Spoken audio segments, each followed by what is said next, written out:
Afternoon, folks. As we pointed out before, much like on Mythbusters, here at Pepper's Plants, failure is always an option. I have in my hands one of my hot water tubes. I came out one morning to find this. It is now half of a tube.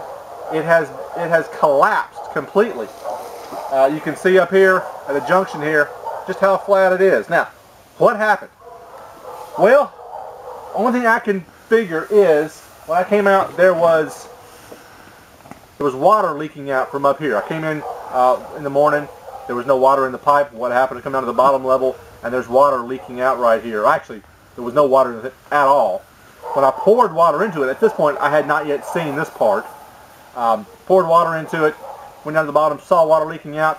Then I uncovered this from the straw and lo and behold, not only has it collapsed, but it's turned red. What happened? Well, here's what I think happened. Up at the top end, I have a clean-out fixture with where you have the screw-in top. I think I had that screwed in too tight. I had a leak of some sort, a sudden failure leak of some sort.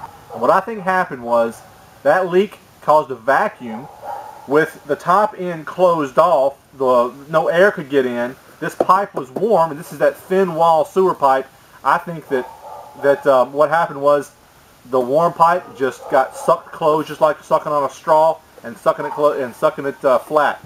I think that's why it turned red. Whenever you warp or distend plastic, it does change color somewhat. So anyway, so what did I do? Well, I obviously replaced this section of it, but here I did add one element that I didn't think about the first time around.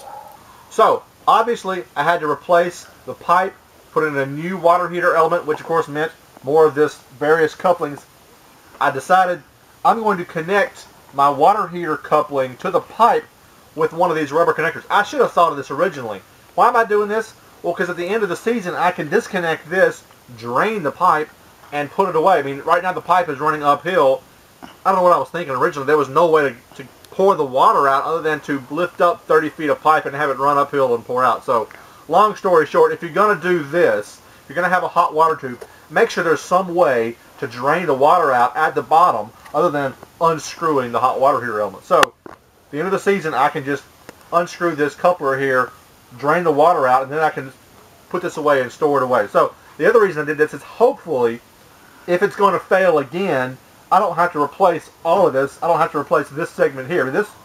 The biggest cost in all of this is about 5 different reducers to get the hot water heater element up to 3 inches.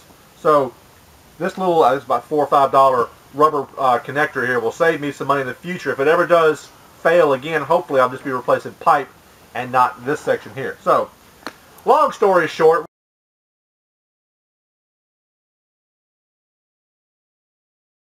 we're always learning. I'm learning new things every day. So, I hope you're learning along with me. You can learn from my mistakes. So, anyway, until next time, y'all take care.